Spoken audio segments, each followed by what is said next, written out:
Where'd he go? He said he was going home.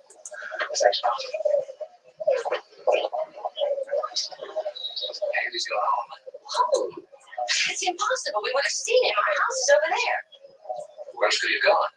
He could have gone to Hind Mountain. He was there a few days ago. Oh my God. Are you sure, Jenny? I'm pretty sure.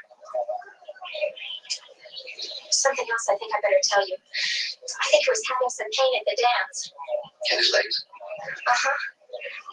He said it was just tight shoes, but I'm sure it was his legs. Well, they head up to Haunted Mountain. You get the county sheriff. Have to get a helicopter up there and start searching for Andy. Right. Just try to get to him before those implants backfire, Steve. They could do a lot of damage. I'll get things set up here. Bye.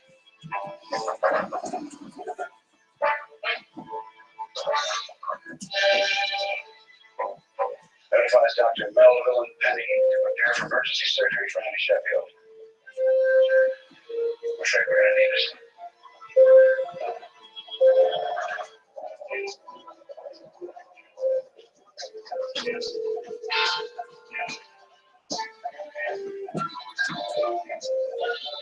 What's going on, brother? What's up there, brother? Not much, man. Just chilling, man. Yeah, I'm on right now I'm on air. Oh, okay. And I was just coming on air for a little bit, just in case somebody wanted to say something or whatever. Nothing special, no topic, just general discussion. I even invited the trolls. Oh, okay. Here, the trolls can come too. Oh, okay. Just hanging out, man. You know, in this area we got snowed in. Yeah, I got snowed in too. Are you? Yep.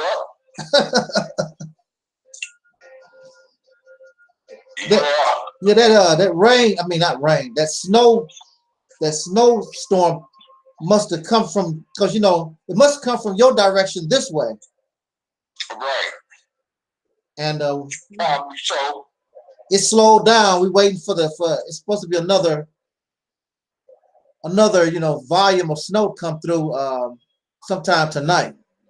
Oh, okay. You in the truck or you at home? I'm at home. Oh, okay. Yeah, I'm home on the computer. Oh, okay.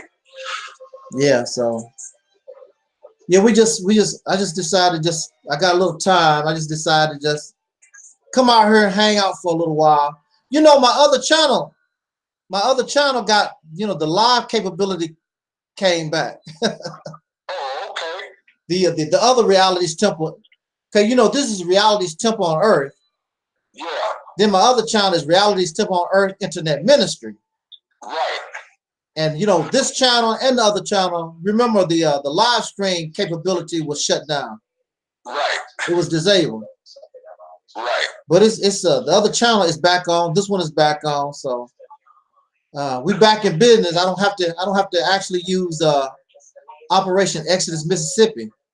Right. I only use Operation Exodus Mississippi if it really pertains to the campaign. Right. Anything related to the campaign. Anything else, I would rather put on these channels here. Right. Because then I don't have to worry about talking about, well, you have to make a disclaimer on that channel. Well, this doesn't necessarily reflect the views of the campaign. Exactly. Yeah. Did you see Brother Omar's latest promo video? No, I did not. Oh, wait a minute. I thought that was because I did see one posted up but I thought it was the same one. No, this is different. Oh, okay. I gotta check that out. Yeah. So that mean I gotta go on this channel, right? No, well, actually, you could. You could, yeah, go to Omar Shabazz, but I posted it. I posted it on Operation Exodus also. Okay. Yeah. So. Anyway, brothers and sisters, for those of you out in YouTube land, this is a snow day. We got snowed in, and I had plans. In fact, I'm gonna tell you, I was thinking about going to see my girls. I was thinking about going to see In Vogue, but the weather got bad on me. Right. And because they are in Robinsonville, Mississippi. They're actually in Mississippi. They're in Mississippi tonight at one of those casinos. I forgot which one it is. And I was gonna go see them, but like I said, this weather messed up my whole plans. We got snowed in, or whatever, and so we're here. Anyway, we're not here for no specific topic. It's general discussion. Anybody show up in the chat room, we'll talk about whatever y'all want to talk about. Brother Taalik, we talk about whatever you want to talk about. We just talk about what anybody want to talk about, and if nobody don't want to talk about nothing, I guess we're gonna shut it down. Hey, well, listen, I do wanna bring up something. I read, there's a couple of things I want to bring up, but it's one I know right offhand I can remember that I wanted to talk about. But anyway, it was these, I think it was 4 brothers. And down in Florida, back in 1949, they had falsely got convicted of raping a white woman. You know, the usual, blame a black man type thing, as they say, the victim blame a black man type thing, and there we go again, Yeah. During that old Jim Crow era of time, right? But anyway, they find them guilty. They sentenced one of them, I think, to the death penalty, and those other ones they sentenced them also. And one got life, and one got killed because he tried to escape. But anyway, make a long story short, the current governor of Florida, who just got elected, the same one that beat that brother down there during the Florida midterm elections, when he beat that brother for that Florida governor seat, he just pardoned him, gave them all a pardon. But see, my thing is this: why you gonna wait nearly 70 years later? Just like they pardoned another brother, a young brother, back, I think, in 1914. As a matter of fact, this was actually a 14-year-old kid. Yeah. But this was like years ago, though, like at the beginning part of this, over 100 years ago, during the early part of the last century, And this was in South Carolina, and he got the same similar treatment. Soon as they convicted him, they hauled him off the same day to a South Carolina prison and executed him based on the same lie that he sexually assaulted some white woman or whatever, or killed some white woman or whatever the case was. But anyway, I forget exactly what the offense was supposed to be, but they finally pardoned him after all them years, after they killed him. You see what I'm saying? After they put him to death.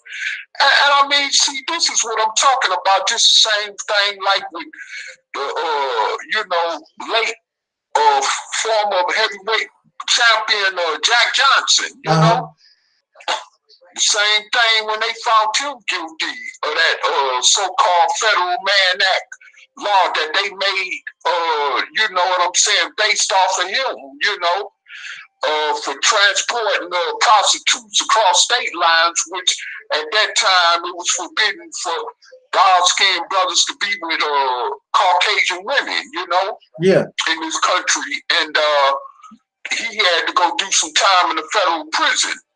over it, but they waited so long until, you know, Donald Trump finally decided to pardon him, right? Yeah. And I mean, you be talking about over this stuff here over a century ago happening. And then these all of a sudden they want to give these people justice. Yeah. You know what I'm saying? And it's sad because you got to wait until they got to wait until they die just to get justice. Their families got to wait until they die just to get justice. And that's not no real true equality in what they call transparency when it comes to right and wrong. You know what I'm saying? Yeah. And this is crazy. This is why we need a safe haven for us as a people. Yeah.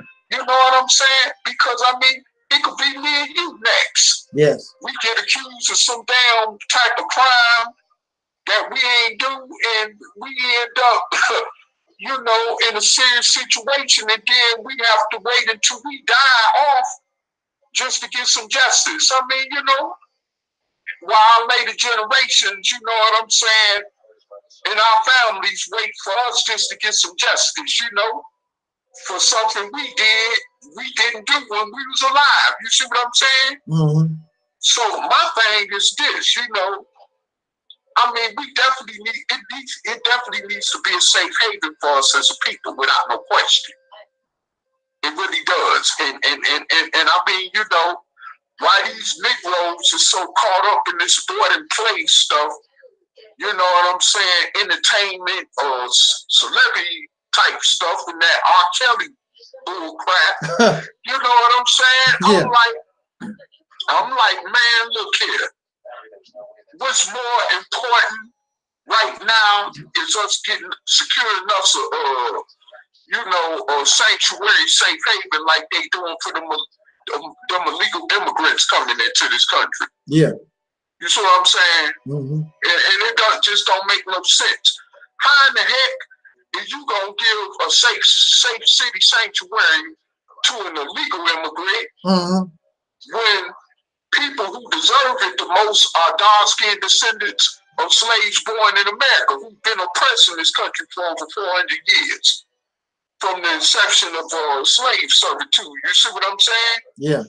So, I mean, you know, that, I just don't get that, you know, but our people seem to be all right with it because they want to remain so comfortable in their oppression. Yes. And I mean, you know, that's why I'll resign to the fact that, in fact, we may in fact be an endangered species. Because, I mean, we don't want to do nothing to get ourselves up out of this slave-like condition. You know, that's just like, you know, since we not on the Operation Exodus Mississippi channel, I just wanted to kind of bring this up. You know, it had something to do sort of with sport and play, but I was making a point in the comment section, right? Because it's this brother, you may not know about him because you don't follow boxing like that, but they call him Adrian the Problem Brother, right? And he was supposed to be so good that he was supposed to be the heir apparent to Floyd Mayweather Jr., right? Who act like he still don't know if he want to stay in retirement or not, right? Right. From boxing. But anyway, this guy finna fight Manny Pacquiao, the same one that Floyd Mayweather Jr. fought over a couple years ago, right? And I'm gonna be honest with you. I'm going with Manny Pacquiao. You know, because this guy, first of all, this guy he don't even meet up to the level, of course, not like a Muhammad Ali or someone with a little dignity like a Joe Louis, where you could say that he stands out, where he could kind of speak for dark-skinned people in this country. But anyway, this dude is a total buffoonery. He's a buffoon, he's a fool, and he carries himself like it. He carries himself like a part-time street thug as well as a part-time boxer, as far as I'm concerned, right? So anyway, I made a comment about it, a long-winded comment about it. And I had a couple guys who text me back, you know, who responded to my comment in the YouTube section under this video, you know, about him and his upcoming fight with Pacquiao, right? And anyway, I said some things in regards to that, and they didn't like it. So, you know, I had to, you know, respond back, of course, because one called me a hater, you know, because I told him even in the conversation that you could call me Uncle Tom or a hater all you want. And so, you know, I responded back to a couple of the negative naysayers, and it was one, you know, who agreed with me, you know, as well. You know, it's the ones who didn't. But, I mean, you know, this is what I'm talking about, because I had mentioned what probably got them is that I mentioned that people like Manny Pacquiao, Oscar De La Hoya, and these other people from these different nationalities that got this so-called celebrity star fame status going, they help state people. Mm-hmm. Manny Pacquiao literally gives bundles or stacks of money to his people on the streets of the Philippines, mm-hmm. where he's also a politician at. Mm-hmm. You see what I'm saying? And I mean, you know, this man gets out there in the streets with his people. Mm-hmm. He gives them money, literally, like stacks of money. Mm-hmm. Lloyd Mayweather don't do that. No. This Negro who he fighting, Adrian the problem brother, don't do that. Muhammad Ali didn't even do that. No. And we know we know about the situation with Muhammad Ali too well, you know. Yeah. And especially where we come from, you know what I'm saying? He didn't even do that. You know, you could mention other great athletes like Michael Jordan, the present ones like LeBron James. Yeah. You know, the Williams tennis sisters. You know. I mean, Tiger Woods. I mean, you know, the list could go on and on. You see what I'm saying? Yeah. You know, they ain't never got out in the streets. Shaquille O'Neal, they ain't never got in the streets. Who else can I name? I mean, it meant almost countless of them, you know, that I can name. Mm-hmm. Dr. J, you know, shoot. Who else can I name? Shoot, Sean P. Diddy, Combs, whoever he is. Yeah. You know? All these other people, they ain't never got out there in the streets and really did nothing for our people like that. No. Like these other nationalities, you know, and you still got dark-skinned descendants of slave children, dark-skinned children that are dark-skinned descendants of slaves born in America that's starving every day in some city or metropolitan area across America. Because their parents is on crack. And they taking their food stamps that's supposed to go for them to help feed them children, so they starving every night. These Negroes ain't getting out in the streets and addressing that monetarily or any other kind of way, as far as helping their people. You know what I'm saying?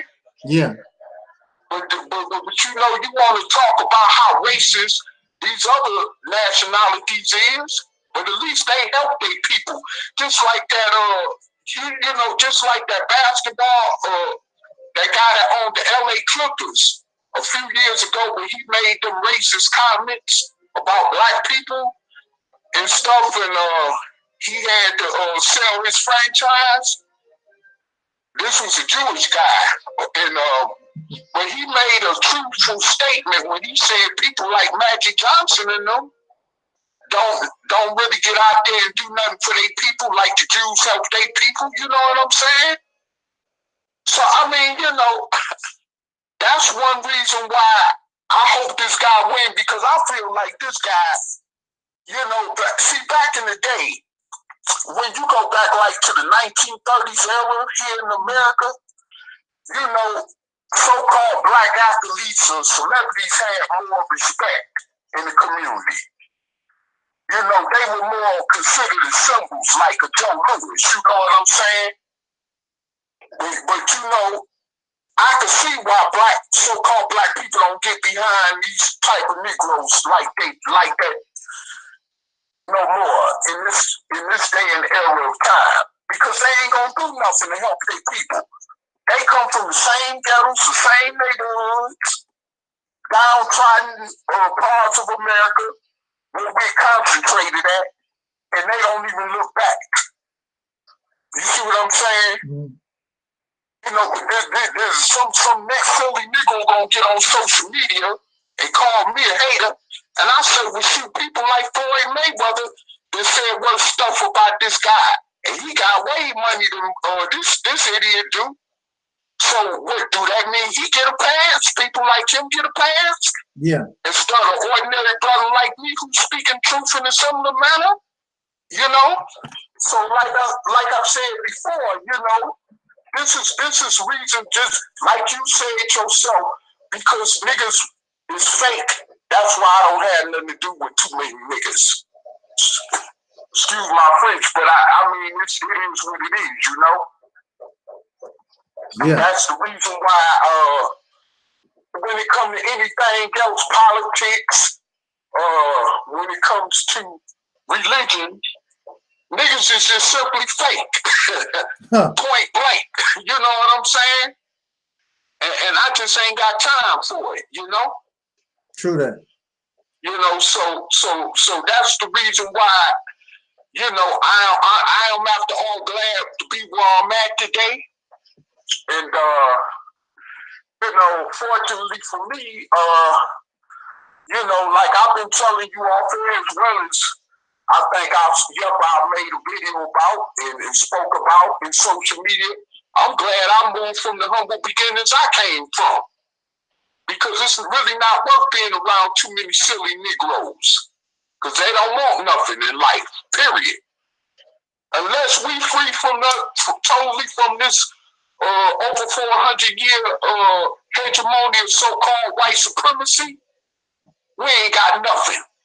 I don't care what we claim is material when it comes to so-called having wealth or not having much of nothing. We all in the same boat. when it all come down to it, we still slaves. Right. As dark-skinned people in this country. And all that, and with the few of us, the little wealth that we do have, they could take that and snatch that from us. We forgot what they did to our people during the 1930s depression when they froze bank accounts.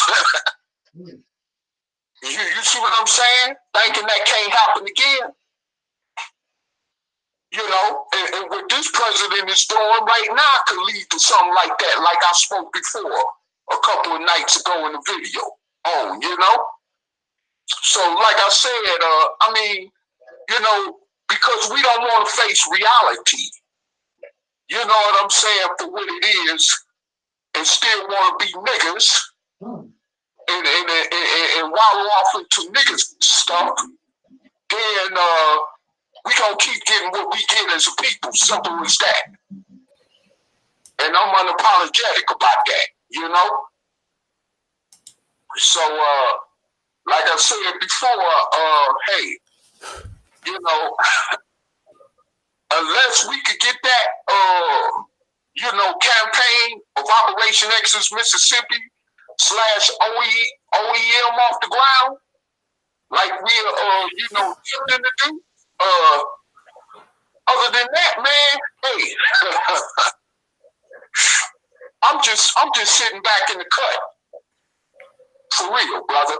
Because it is what it is.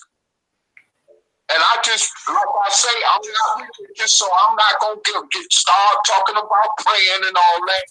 But I'm going to just simply say that, I just hope that, you know, the physics of law allow me not to be around when the worst happen to our people, you know? And that's just that simple, you know what I'm saying? in that regard, you know. Yeah, so I mean, you know, other than that, man, hey, you know, I just, you know, I just, I really, I was thinking about, oh yeah, you had sent me something in the email the other day. like the president was talking to you or something, talking about giving you a state. I've seen that. Wow. Yeah. Hey, but hey, I bet you I'll be, and you know what, brother, I don't even gamble, but I'm gonna tell you something. On this, I will be willing to bet anything that if Trump was to do something, was actually to do something like that, these niggas will break their neck rejecting it, or have some excuse from out of nowhere to reject it. Yeah. Just because they not used to not depending on Caucasians. You see what I'm saying? Right. So, you know, they would, you know, and I'm gonna tell you something. I done been in worse situations than where I'm at. I done been homeless. I done slept up under tables, you know. You know, I don't even remember. I might have slept under a bridge. Who knows? You know, I done slept in shelter. I don't care, man. You know what I'm saying? Hey, listen, I done been totally without. Yeah. Okay, so if it even had to come down to that again, it wouldn't be no skin off of my back, because I done been through it before anyway. You know what I'm saying? But the thing is that, look, I would feel more freer. Matter of fact, because then I wouldn't have no ties. Then I really want to make some moves to get the hell out this country. Since we can't get a state as a sanctuary for us as a people, because these Negroes are so scared not to want to depend on slave master. You see what I'm saying? Absolutely. So, you know, like I said, hey, it is what it is, man. You know, and I just you know, I just really I just don't got time for it, man. I honestly don't got time for it, and it's looking like, I hope I don't have to, but it's looking like my journey is gonna have to keep pushing, you know, to the far left, further to the far left. You know, in terms from where I'm at now. You know, because I don't have no, you know, as far as where I came from to get here, I feel like dealing with niggas, that was the last frontier. Yeah. On a personal level for me, you know. As far as dealing with other dark-skinned people, you know, because Negroes don't, you know what I'm saying, they don't want nothing in this country. That's why, like somebody said, like I recently heard somebody say, that's why we don't get no respect from nobody. Nobody likes us, nobody respects us. Then you wonder why. Then you wonder why don't nobody get behind us and support us when we out there calling ourselves marching and protesting over these races blowing up people's heads off. You see what I'm saying? Yes. So, you know, like I said before, hey, you know, we keep on being niggas, we gonna get what we get, and it's just that simple. Hey, you know, don't get mad at me, get mad at the truth. That's what I say about it, you know? You know, don't get mad at me literally as the individual, especially when you don't know me. Get mad at the truth. You know? And that's just the way it is, you know? True that. I see that sister Ann is showing support. She even came up with a little video on her own. Yeah, I'm liking the fact that she's showing support more for this platform we coming from, you know? Oh yeah. Yeah, she older sister too. Yeah, she's like 10 years older than me. Yeah. And yeah, she's made like 3 or 4 now videos. Okay. And you know, she talks about she tells her audience about the campaign all the time. Right. Yeah. Yeah, so yeah, shout out to Sister Ann. I don't know what she's doing tonight. You know, this is spontaneous, so right. Yeah, certainly shout out to Sister Ann. You know, she's number one on the, she's on the, you know, she's definitely on the on point here. Right. She goes, her channel is out the box. Right. Out the Exactly. box. Yeah, out the box. Yeah, but we got yes, shout out. This is just general discussion. We just talking. We just talking. Yeah, what's going on? And, oh yeah, we got Aquan is in the house. Yeah, it's going up. Now I can hook it up this time. Yeah. And somebody else popped up. I don't know. Osiris. Who was that? He said, "Mia, he's not talking. He's just in the box with us." Okay. Yeah, so what's going on tonight? Universal Moore. Oh, okay. That's my brother, Universal Moore. Yeah, what's going on tonight? I know you in St. Louis, right? Yeah. Mm-hmm. Well, you know, still the same state, but Kansas City, they did their thing tonight. What happened in Kansas City? I guess you don't follow football, huh? No. The Chiefs did their thing. No, I don't follow. I've never followed sports except the Bulls back in the day. You know, Michael Jordan. Well, St. Louis doesn't have a football team anymore, but Kansas City, they're doing their thing. They might get to the Super Bowl. They might do it all. You think so? Yep. I'm trying to get to a safe haven. The hell with the Super Bowl. Yeah, you guys don't care nothing about those sports. It's entertainment. There was one time though, I could actually give a damn about all sports. And it was mainly because I didn't know the rules. That's why. Once I learned the rules, then I started getting into it. Yeah. Now I can't get enough, even though I could tell a lot of them were fixed. You know, but you know, it is what it is. Mm-hmm. So this Mississippi campaign. Yeah. Operation Exodus. Yeah. So you know, where is that stand right now? Well, don't worry, I'm not gonna say anything negative. I'm not worried about you saying anything negative. I want people to talk about the campaign, whether it's negative or positive. It makes no difference to me. Oh, okay. What they say, like they say in Hollywood, all publicity is good publicity. Yeah, they say that in politics too. Yeah. So you know, I don't, you know, I'm very confident in where we stand. So I don't trip off of that. Okay. Well, I guess you can't.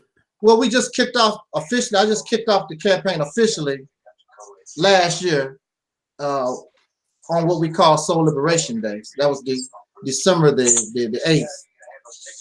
In fact, Brother Taalik was in town with me, you know, when we did that, and I decided to officially kick the campaign off. So we just getting started. Okay. And see, I don't mind these. Believe it or not, I don't mind it. It's just that, you know how I feel. I feel just like those people who kick that Africa stuff, which those people are total phonies. I believe that one must make the journey to Mississippi. It's just like those African people. You know who I'm talking about, because I saw one of your older videos and I saw that you were banging on them too. And I said, oh, he did get on these guys. Okay. And they need to be, people need to get on them. You know, and I noticed that they keep talking, we need to go to Africa, but every one of them said they will not be going to Africa. But yet they keep making video after video about why Black Americans need to go to Africa. I'm like, what sense does this make? How do you plead with other people who you do not know and tell them this is why you need to get to Africa, but we don't see videos from you explaining why you're not going? I mean, it's kind of crazy to me. You have to go, because if you don't go, you're kind of sending the message to the people, well, it's not as good as I say it was because I'm not going. But you go, I'm not. You have to go. Well, if I had that mindset, That's definitely necessary. You know, if I'm encouraging people, wanting people to do that, you would think that if it's so great, you would think I would be doing everything in my power to go there. Right. And you know, and the greatest example of why you need to go there is because you have people coming from Venezuela or Guatemala, wherever they're coming from. A lot of these people are actually walking. They're walking from South America all the way to try to get into the United States because they think that something in the United States will bring them a better life or whatever.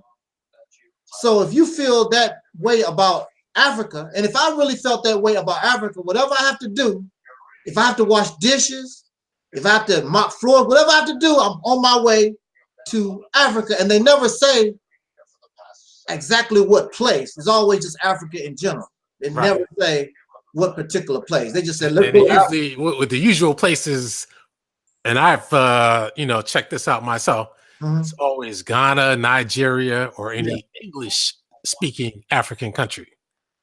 Never the French-speaking, never the Arabic-speaking, always the English-speaking. And you know why. Just like the same way in the Caribbean, it's always the English-speaking Caribbean, never the Spanish or even the Haitian. Because it's easier to get along. See, I'm not interested in going to know Africa because I'm not interested in being under the control of somebody. I don't want to be under the control of somebody. I want to develop my own. And it'll be a longer process, but starting from something like the Mississippi campaign, where people are talking about separation, we're talking about first isolation, because to me, to talk separation is really not realistic because as far as our people are concerned, this is all that we know. To go to Africa or any other place is foreign, and they know it's foreign. That's why these persons that talk about going to Africa, that's why they're not in no hurry to try to go to know Africa and live. I was just talking to one of my relatives last night who visited, they visited Ghana, and he was talking about how wonderful the visit was. I said, yeah, that's a visit. Visiting Ghana and living in Ghana is two different things.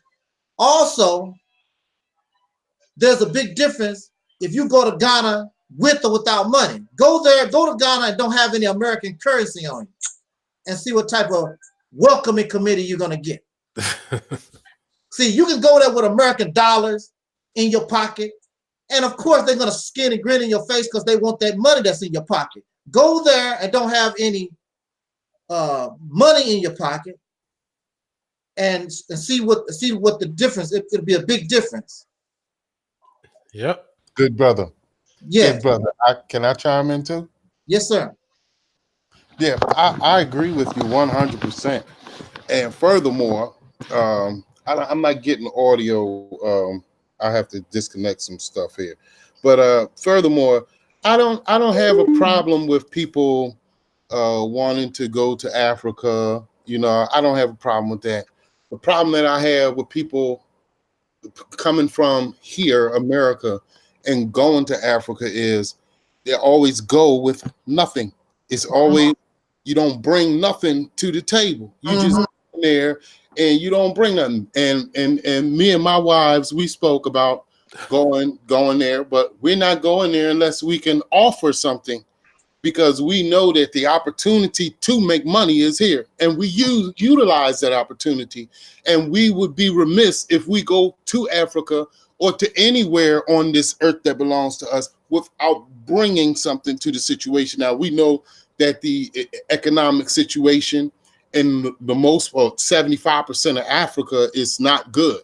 And it's advantageous for us to move to these places because of the dollar for dollar trade-off and how you can live. But people just going there to, spend money. They're not going there to make money and build build on the economy that's there. Nobody's talking about bringing the desalination plants down there. I don't hear it, and it's all we going to the motherland. What you gonna leech off of it? The whites and the Chinese and already beat you to it. The Germans, the French, and the Chinese and already beat you to it. You know, you actually giving your American dollars to them when you go there. You know, so. Oh, don't forget the East Indians and the so-called Arabs either. They control a lot of African economies too. Oh yeah.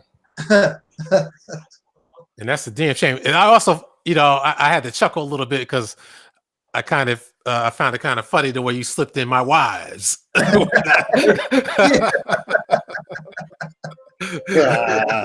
Yeah, I try to change my language, but I don't care. I don't care anymore. I said I was smooth. Yeah, I noticed that too.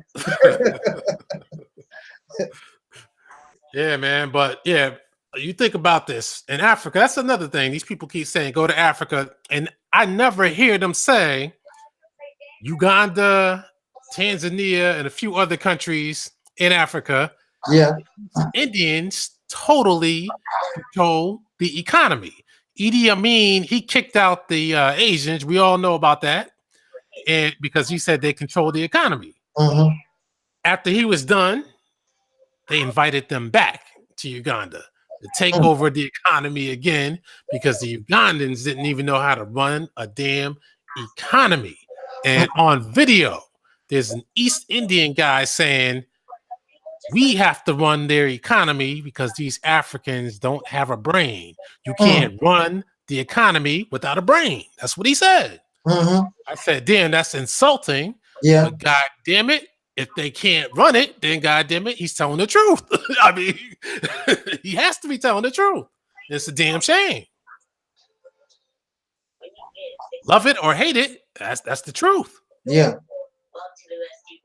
Well, so that's the thing about the Mississippi campaign. Look, if we can't, you know, if we cannot take control of a state that's already in existence, that already has infrastructures already set up, the only thing you got to do is take the wheel and drive. And you know, how can you build a nation? What are you going to bring to Africa? That's why this Mississippi campaign, from that platform, your success, first of all, you need to prove to yourself, because we have not proven that we actually can live without Caucasian people in control. We haven't proven. We say we gods and goddesses and kings and all this kind of stuff, but we have not been in a position really to prove to anyone, including ourselves, that we're capable of doing that. If you in a way we have, but see, they won't leave us alone. That's the main problem. Yeah, that's true. Yeah. You know, because you got the Black Wall Street. Our mentality is different than Black Wall Street. You know, how can you do anything and don't have any skills? You know, you have these persons, like you talk about what they BIO, BIA, BAIO. You know, I never forget them. Yeah. They keep talking this stuff about building a nation, Africa, whatever. And I'm like, what skills do you have? Well, they all claim to be professionals, but I always find it curious that they keep making videos during the time professionals should be at work. I just find that pretty unusual, you know? And then I asked them, how come you're not going to Africa and moving there? Yeah. They said, one of them said, I can't afford it. If you're a professional, how come you can't afford it? They lie. Your brother Taalik has a question for you, Aquan. Okay. Hey, Aquan, ain't you the one, not to get all the way off the subject, I'm not just trying to really get off the subject, but ain't you the one that did them videos about Dr. Malachi Z. York? Oh, no, I didn't touch on him yet. Huh? No, I didn't touch on him yet. No. But I do consider him to be a certified nut. I know, because it was a brother that has a similar voice like yours. No, I didn't jump on him yet, because I didn't want to waste my time with him. Because I mean, it's already known he's a Freemason, and he was a certified nut. He had like 50 different names, and I always say you got to keep changing your name. You're a nut. I used to follow him. I used to follow his teachings. supposedly. Yeah, but yeah, I know exactly where you're coming from. But it was a brother who similarly sounded a way like you talk in your voice that did videos about him. That's why I was wondering if it was you. Oh, yeah, I need to find this because everybody says I have a unique voice, so I got to see this. Well, that's all I was just asking, brother. Okay. Oh, no, I didn't jump on, but I'm glad you brought that up because maybe I might get on that one day.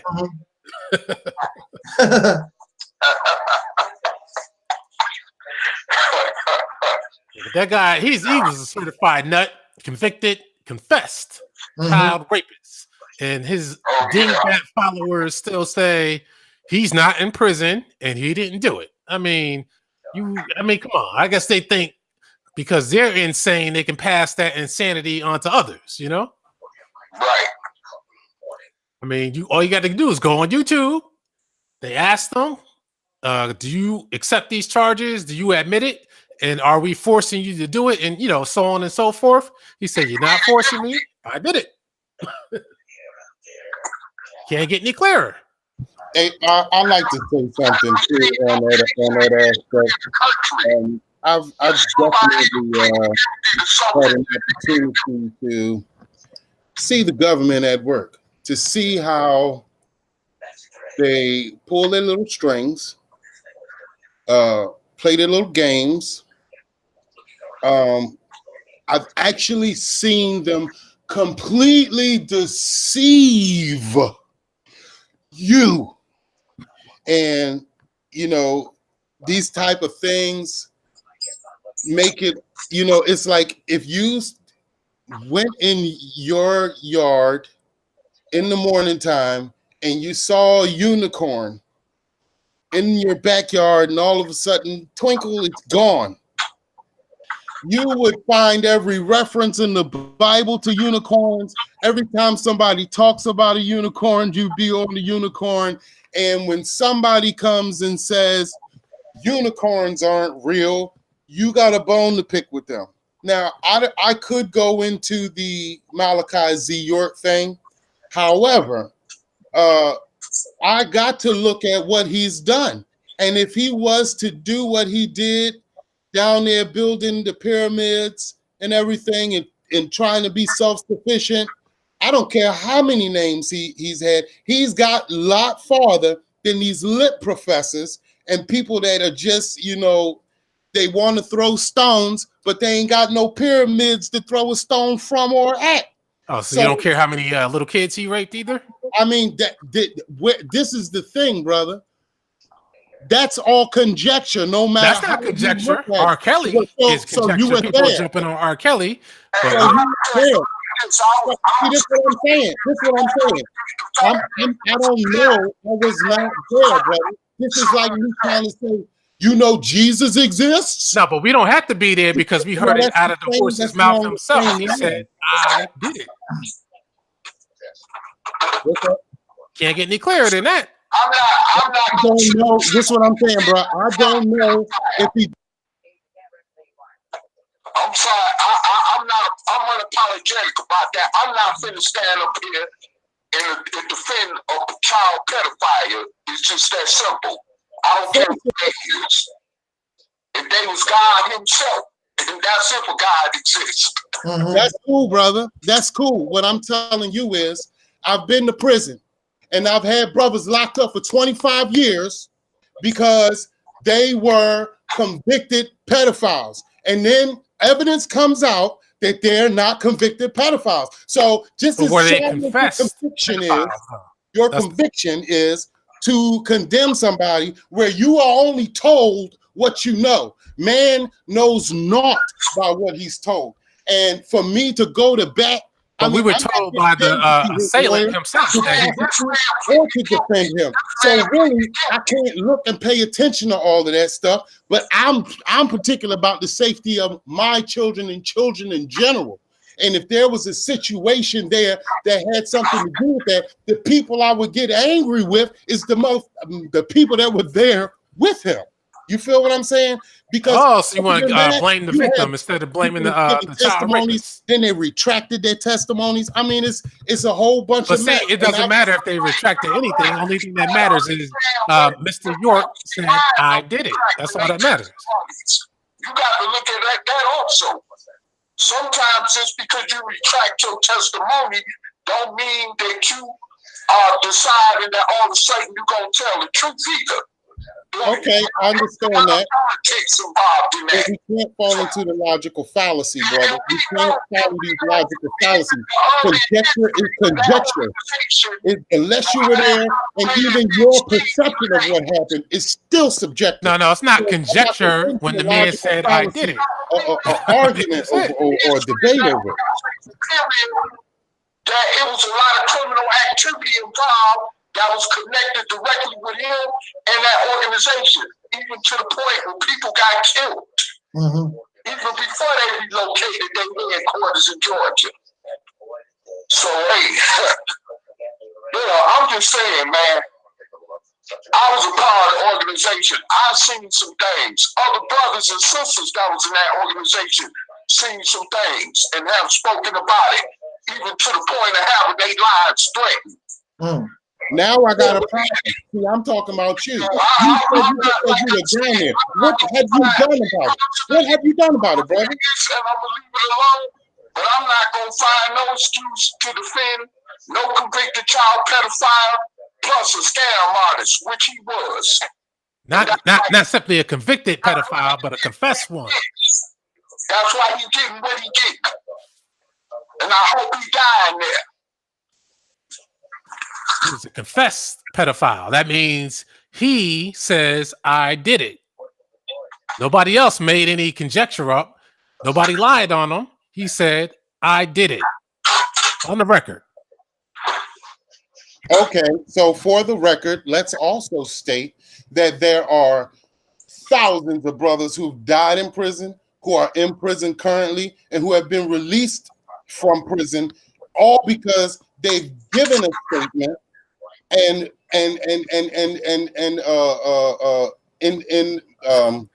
involved themselves in the crime, and now it comes out that they didn't do it, but they were forced into confession. And see, when you get a certain, hold on a second, brother. Something is up here.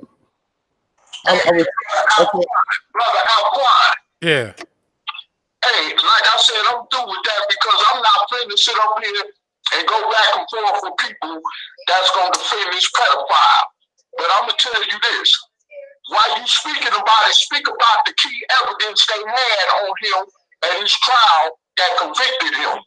Yeah, wasn't there something concerning some herpes that was passed on or something like that? Yeah, and concerning that damn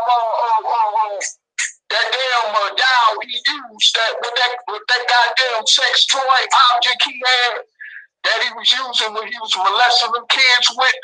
Damn. That Pink Panther, that Pink Panther, where they found his DNA on that Pink Panther. Damn.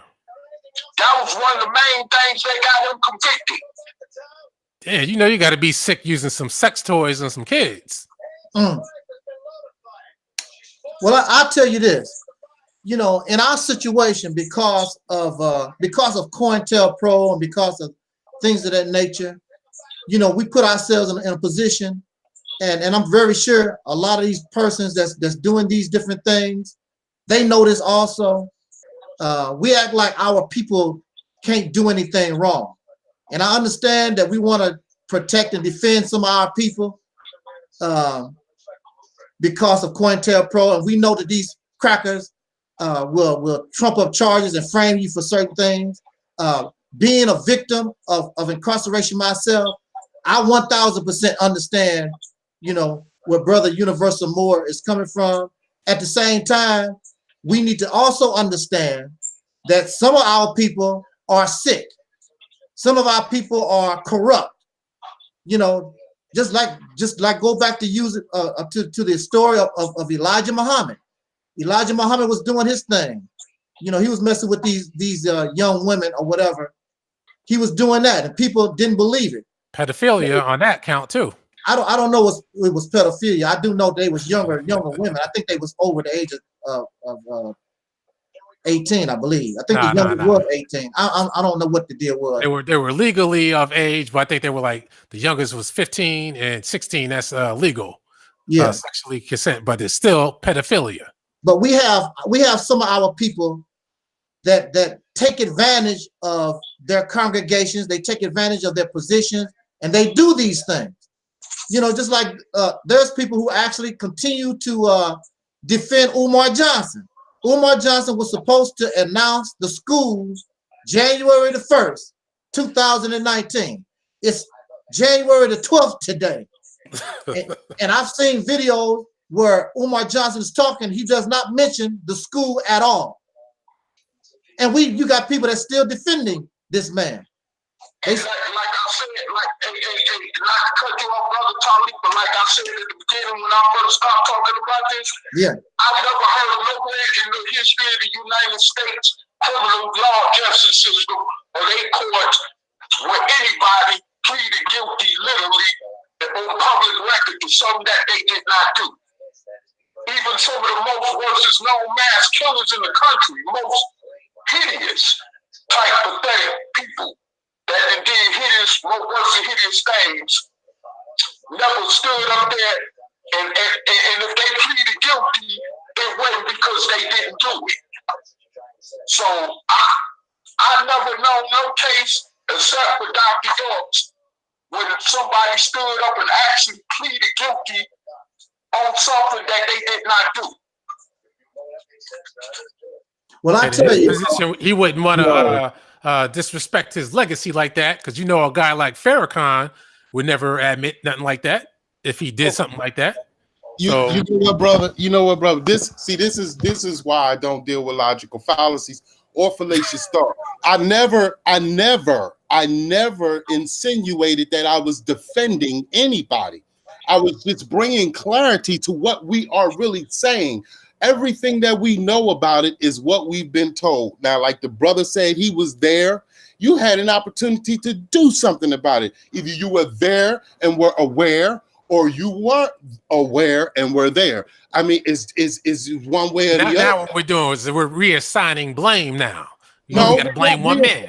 Blame. I'm dealing with what he's talking about. This is what he said. So if there's blame to be cast, he is casting it. No, he said he was in the group. That doesn't mean he was there when kids were getting raped. But this is what I'm saying. That very well may have happened. I can't convict it. I won't have my children around him. You know, but what I'm saying is the facts came out that proved he did what he did. And that's just that simple. And like the facts came out. It's just like the facts came out with the stuff that they didn't do. Talk about he was under duress. You can Google that. You can Google people who have been convicted because they confessed to a crime that they didn't commit. You can Google that. Did you just hear that? His own lawyer said he needed a psychiatric evaluation. Definitely. If he says he comes from outer space, you know. I mean, people believe a whole lot of stuff. You know what I mean? I'm more of a realist, but if you got if you're a realist, then you shouldn't be trying to defend that York is not a rapist. The man see, this is the problem. Who said I was defending him? Because you're trying to make excuses. You try to say people have pled guilty to things that they didn't do before in the past. You're wrong, brother. I'm setting a platform for being unbiased. It's just like the same stuff. I'm unbiased too. With Nature Boy. It's the same stuff they did with Nature Boy. Nature Boy put out that that girl had AIDS, and then I don't care about Nature Boy, nothing but AIDS. I'm saying that to prove a point.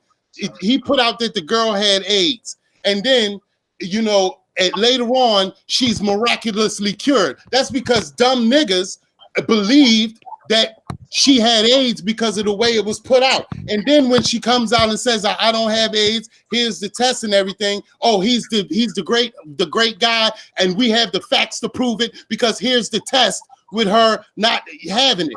And see, I'm just saying, those are totally different circumstances. but the circumstances are different, but the issue is the same. We go by what we are told. Okay. So the issue is the same, meaning that what we think is we heard as the truth is not the truth. That's what you're trying to say? No, I'm saying the truth is subjective. Hey, listen, the truth is subjective because, for one, proof is only what you can get a person to accept as proof. Am I wrong? Am I wrong? Am I wrong? You definitely came from the more Science Temple Nation of Islam. Definitely with that. Listen, my mother raised me in all religions, and that's why I don't have no dogma till this day. I deal with what I know to be true. Period. I thought the truth was subjective. It is. And that's why I said what I know. What I know, subjective to me. Listen to what I'm saying. What I know means that my truth is subjective. Listen to what I'm saying. Well, I'll tell you this. The truth is not subjective. The truth is the truth. And the truth is Dr. York, whatever his name is, said, Your Honor, I have raped children. He didn't say it like that, but he confessed to it all. They wanted down the counts. He said, yes, I agree. Yes, I am saying this of my own volition. I have done it. I'm guilty. Case closed. Plenty of people have done that, and the case has been closed. I'm just saying. Okay, let's go with that. I'm not defending him. I'm just saying that for you to convict means you have been convinced. All right, let's go with that. Those are those people, but not in the case of York. In the case of York, he's guilty.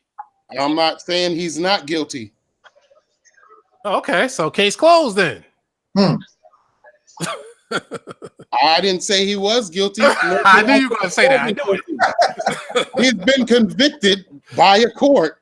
No. He was convicted because he confessed. Okay. So does it matter if I say he's guilty or not, or does it matter that he confessed? It only matters that he said he was guilty. All right. Okay. So is not his truth subjective? No. Oh my God. What do you mean he's gonna say I submit that I'm guilty this time, but next time I'm gonna say I'm not guilty? Come on, brother. You missed What is it? Okay, what is Dr. York saying? What is the reports that he's saying right now after this? Because some people will say, they will go to court and they will say I'm guilty, blah blah blah. But later on, they will change their mind. Say, I said that, but now I'm saying that I'm innocent, blah blah blah, and they give the reason behind that. To this day, is he saying that he's not guilty? He said he was guilty. His supporters are saying he's not guilty, and they're trying to get him out. Right, yeah, but from now he's alive.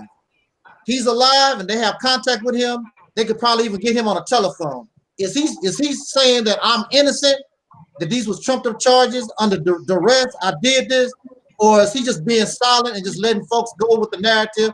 The narrative, let them believe whatever they want to believe. That's it right there. Just what you just said. He's silent, and they're doing what they want to do. Because he said what he's going to say. He said that I'm guilty and he accepts the responsibility for all this, and he's silent about it. Yeah, so if he can accept it, how come nobody else can accept it? Right. So what do it look for us to say something other when the person himself, after all these years, he still has the opportunity to say I'm innocent, and he's still silent, sticking with what he originally, what he was convicted with. Right. Usually people might change their plea when it's time for sentencing. But right. He did it, and when it was time for sentencing, he said, "I'm guilty."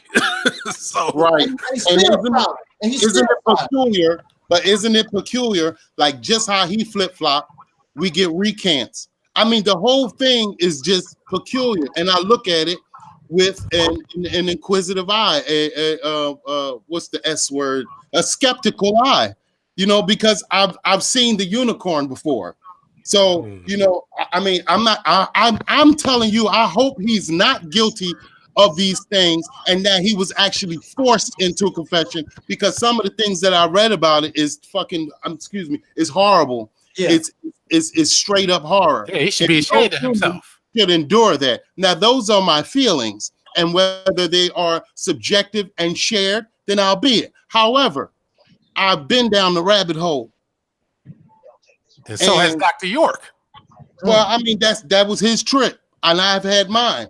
So if the only way that I can ascertain what my reality is when I walk in the room and I flick the light switch, sometimes the toilet flush, I flick the light switch, sometimes the toaster oven goes off, I flick the light switch, sometimes the door slams, I won't be able to make a solid assumption of my reality or what's going on around me. So now, when I know about the light flicking when you do all that, or some type of electrical thing happening, but I never had an episode where I turned on lights and the toilet flush. No. I'm just using it to prove a point. It's like I would if those things happened, I wouldn't be able to make a solid assumption of what's going on around me. So I would be crazy. This would be chaotic. There would be no order, and I wouldn't be able to extrapolate a paradigm of reality for myself. So it is like if I flick the light switch and the light doesn't come on, I'm not going to change the toilet paper in the bathroom. I'm not going to go and put some milk in the refrigerator. I'm actually going to change the bulb. You know what? Let me ask you a question that's related to this, but a little bit. Well, it's not really off topic, but it's kind of related. When Jeffrey Dahmer confessed to the murderers, do you believe that was real? I mean, what I believe is what I think. So, I mean, if he said it, then I can think that it's the truth. You asking me, but see, brother, listen, you said, do you believe? And then you're asking me, is it the truth? Now, the belief is what I think is true. It's not necessarily what I know to be true. All right, so what do you think? What do you believe? It's gonna rain and it don't rain. And the weather lady can tell me it's gonna rain and it does rain. I believe that sounds good, but what do you believe, or what do you accept concerning Jeffrey Dahmer and his confessions? I mean, what is there not to accept with what he put out? Oh, okay, so same thing with Dr. York. Thank you. Yeah, but I stated that already. All right, so Dr. York is a filthy pedophile child rapist. If that's what he says about himself, then he's allowed to, referring to himself, to convict himself on those charges. All right, fine. So you got to tell the rest of the former supporters that's what it is, man. I mean, the former supporters are just that. You got people that still support Jesus the Christ, and it's more information about Caligula and the Caesars that walked around than it is this person that they're talking about.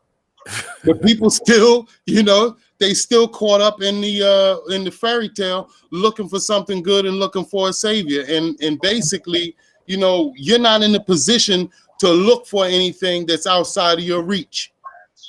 Unless you mobilize your arms and reach for it and step toward it and make moves, like do something to achieve a goal, rather than talking and rapping and convicting people. And because we all going to go to court, because you have to realize where you are. You got to learn the game to play the game. When you get too big in the game, they bomb you in the game. So we all know this. So for when you get that big and that tall and that grand and that spectacular, it's going to be that more nasty. It's like when I didn't have money, I was worried. I'm in the ghetto. I'm worried about the lions, the tigers, and the bears. Oh my! But when I got money, now that I got money, the lions, tigers, and bears get bigger. The lies and the deception gets bigger. It gets bigger. And the thing is, the masses don't know about it because they're not exposed to that level of life. I can hear you. The only thing about that is, see, you have lions, tigers, and bears. Those are creatures coming at you. Yeah. In Dr. York's case, there are no lions, tigers, and bears. He is the lion, the tiger, and the bear, and he came after himself, and he said, "I'm guilty." Yeah, brother. And see, that's the thing. That's true, and that's what he did. And the flip side, which is not a defense, but it's something that I've seen used before. It's called birding. They say, oh, you got all this power, you got all these people, and this is what they do to black people. You got all this power, you got all these people following you. If you don't want us to kill your mother, your sister, your cousin, your brother, and all of your followers. I think that's what he told those kids when he was raping them. Tell somebody else I'm killing them. But see, that's the thing. That's the thing. That's what he said he did. What is the reason for a man to say something like that and convict himself like that? Well, see, you're trying to make excuses for the man. If you follow the man, then you have to accept what the man says as the truth. Not necessarily. Oh, so before he went to prison, everything he said, you questioned it and said, Dr. York, I think you're full of shit. Prove it tonight. Yes. I question everything and everybody. They know they bullshit. I question it all, brother. That's what you're supposed to do. You're supposed to ask questions, you know, especially if you're stuck in belief. But when you know, you don't have to ask questions. Right.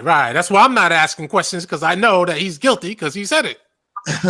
and I'm sure that some of his followers will tell you that your truth is subjective. But unfortunately, it's not. Well, there's still people. I mean, people are going to believe whatever they want to believe. You got people that continue to say that Elijah Muhammad had all these wives. Elijah Muhammad only had one legal wife in the United States. That was Sister Clara. Yep. These other women was not no wives. They were a bunch of hoes. Whatever they was not wives. They still call these women wives, and Farrakhan bring them before the world and talk these wives, but they don't show any marriage certificates or anything, because he could even marry them. He could even marry them illegal and got a certificate or whatever to show that they supposed to be wives. Right. But what is on the record though is they sued him for child support, and when he died, they tried to take a piece of his estate. A couple of them here because he embraced the children. He didn't even say that he wasn't the father. He embraced and accepted the children as his own, but they were not. Seems like his main kids that he had with his wife, they didn't seem to accept those children. And I think that could be part of the reasoning for Wallace, acting up, so to speak, during the Malcolm X days. That sounds plausible. Well, Wallace had a problem with the teachings, period. He never believed in the teachings at all. And they call Wallace a hypocrite, but Wallace never was a hypocrite. He always told from the very beginning, I don't believe this stuff. That's why I can't understand why they made him the leader. Simply because of the bloodline. But he had other kids, though. That's the funny part. But Wallace was very student. Wallace was, he was sent to some of the best schools, I think in Cairo, in Egypt, somewhere. He went overseas to study Islam. And if you listen to him, he's down. I don't know if you've seen this interview with him and Farrakhan. Yeah.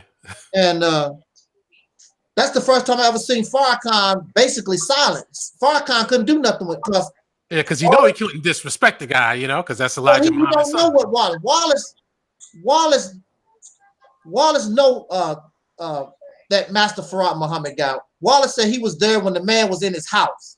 So what can Farrakhan say to this man when he telling the people about Wallace Farad Muhammad? What can Farrakhan say? This man, you never seen Wallace Farad Muhammad. And Wallace made it very clear, I cannot accept Wallace Farad Muhammad as a God, because you told me that the black man is God and the white man is the devil. This is a white guy. So Wallace just never was into that, but he embraced Islam itself. Yeah, the Orthodox. For some reason, I still think that Wallace, though, I think he was a hater to his father, though. Yeah, I don't think that was a good thing for a son to do. If you didn't believe it, don't come out and say you're full of shit, Pops. At least just fall back. You know what I mean? Don't become a challenger. Yeah. Well, if I was a follower, like you said, I don't understand why they would have embraced somebody they know don't believe. Matter of fact, what's the circumstances around that? Did he just get appointed because nobody was there, or because it was sympathies because Elijah just died? I mean, how'd that come about? I don't know exactly how. I got to look into that. I don't even understand the real politics about it. I got relatives in the nation. They don't even really understand. They know. Next thing you know, he was the leader. It's crazy. And I don't know if Farrakhan said if he's supposed to be the leader, why didn't Farrakhan fight for his position? If he's supposed to have been the real heir of the Nation of Islam, how come he didn't fight for his post? Yep. And all he did, see, people call Malcolm X the hypocrite. Yeah. But all Wallace did was basically disband the Nation of Islam and turn them into Orthodox Islam. And then Farrakhan, Scientology. Yeah.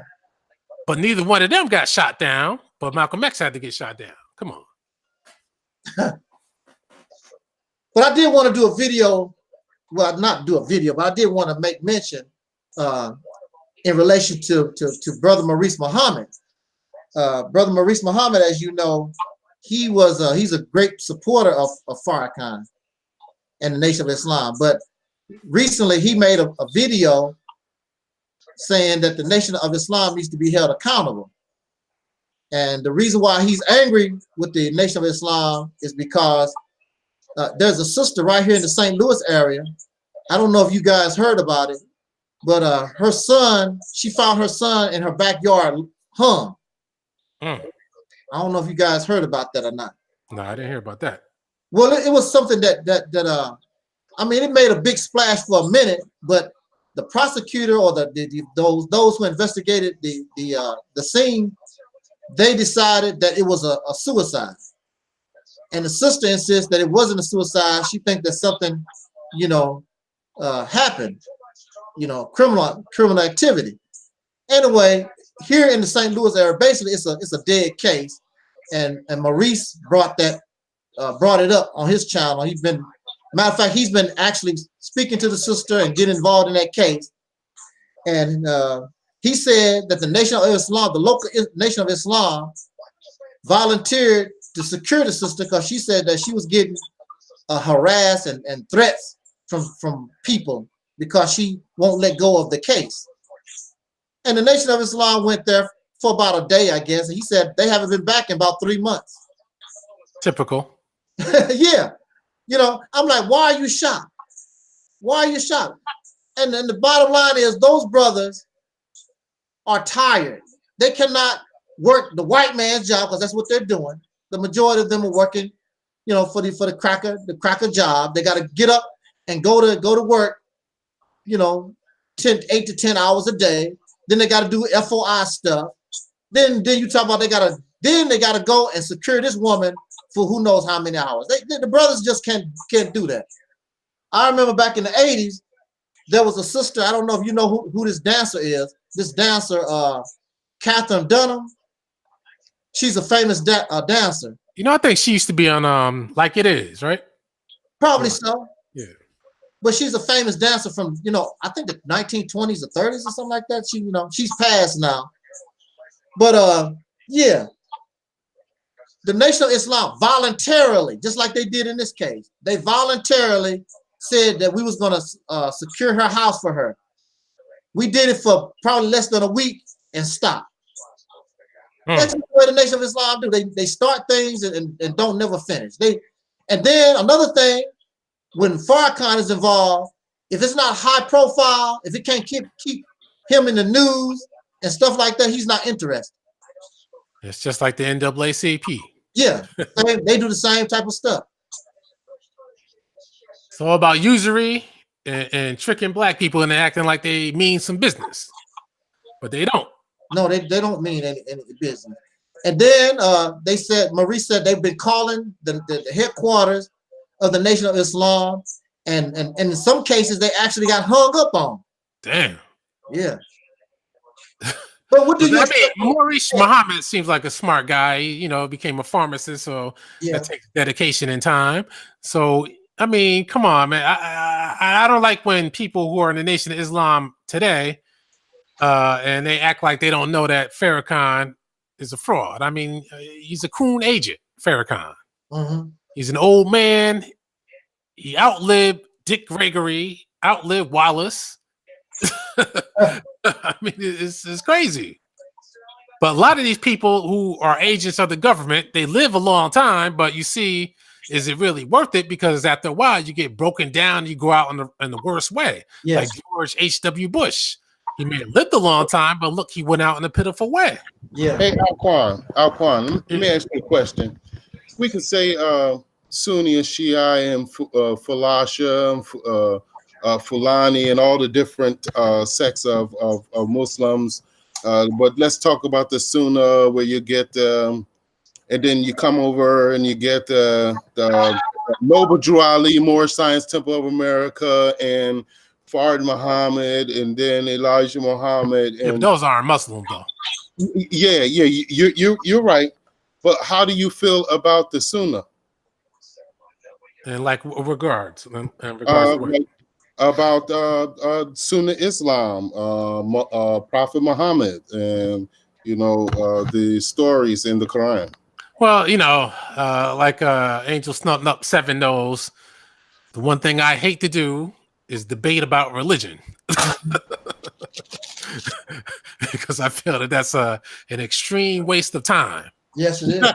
But how do you feel about the Sunnah? I'm asking because your name is Al-Quan. Right. Well, I'm not a Muslim, though. Okay. But how do you feel about the Sunnah?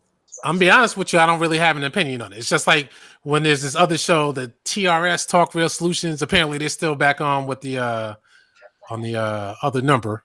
But when they talk religion, I tune out. I don't want to hear about the Bible. Okay. I don't want to hear about none of that. I got you, because my thing was I was trying to tune in on how you will define your name with who you are, because I'm not judging you by your name, but I'm asking you, is your name associated with who you are, and is the Sunnah a part of who you are? Because the next question was Muhammad was a pedophile. Well, I mean, that's what the stories say. If he was, hey. Oh, that's what people say. It's not the truth. Well, we didn't hear it from him, but we heard it from York that he was. But it's in the book. But it's be hearing from him because he in the book saying that he tested his 9-year-old girl. We don't know. Well, I don't really care. See, with his finger. That's pedophilia. Okay, I'm gonna put it like this: if people said he was, so be it. He's not around. If he was a pedophile, then it is what it is. We know that Muslims after him mess with young girls. Oh, you sound like me. And they do that on a regular basis. So hey, I thought that Prophet Muhammad was introduced to his wife at 6 years old. Is that true? Is that how that went? Yeah, I heard some say 9. But whatever the case was, damn sure under 13. That's for damn sure. Yeah, definitely under 13. Yeah. But, some parts of the world, that's a real good video about that. He exposed in those Islamic countries, they exploiting boys and girls over there, in some of those Arab countries. Yep. As a matter of fact, if you read back with the Ottoman Empire, and even in some parts of Asia today, where the vestiges of the Ottoman Empire are still around, they always had little eunuchs and slave boys dressing up as females and dancing, and then going back and doing some homosexual stuff. They got a documentary on YouTube about that. Mm-hmm. I said, damn. Yeah, but that's when you want to rationalize it, you can say, hey, that was under white Islam, not black Islam. But you have to check the chronological event, that and also what they left out was Hinduism was there, and eunuchs were there before that happened. And Islam is so diverse that you have the dunya in some places, where dunya you can have illicit sex with whatever, dog, cat, chicken. This is in certain places. You laugh about the chicken shit, but I'm gonna tell you for real. I'm be honest. You know how I like to be honest about things.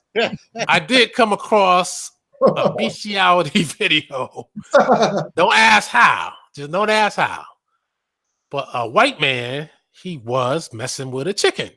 I said I didn't think it was possible, but it was possible. I said you got to be sick. A chicken. Yes. Yo, they've all tried everything, man. That's I guess they tired of the regular, so they need some strange things. Hey, since everybody talking about this, what about the R. Kelly situation? Anything to say about that? Yeah, I don't like the attack on my man R. Kelly. Did he do it? I mean, I saw the video back in the day. Yeah.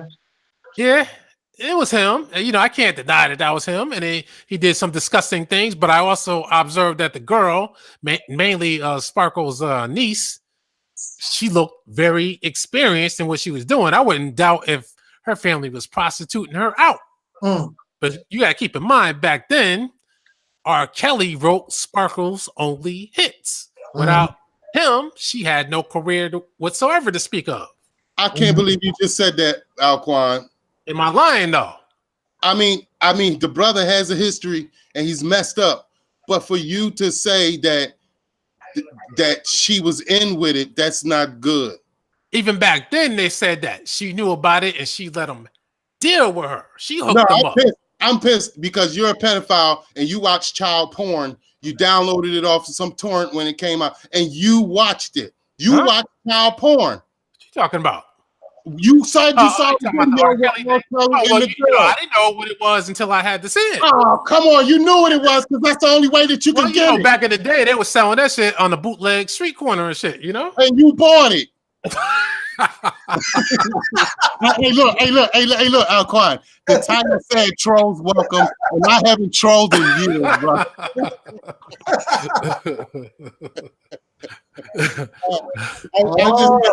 Well, hell, if that's the case, everybody's guilty. Every African is guilty for bootlegging that child porn back in the day.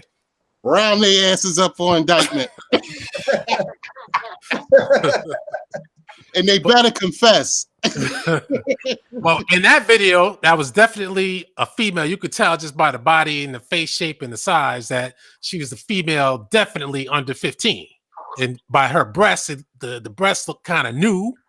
So I would guess that she could have been no older than, I would say, and I'm being generous, 13. No older than that.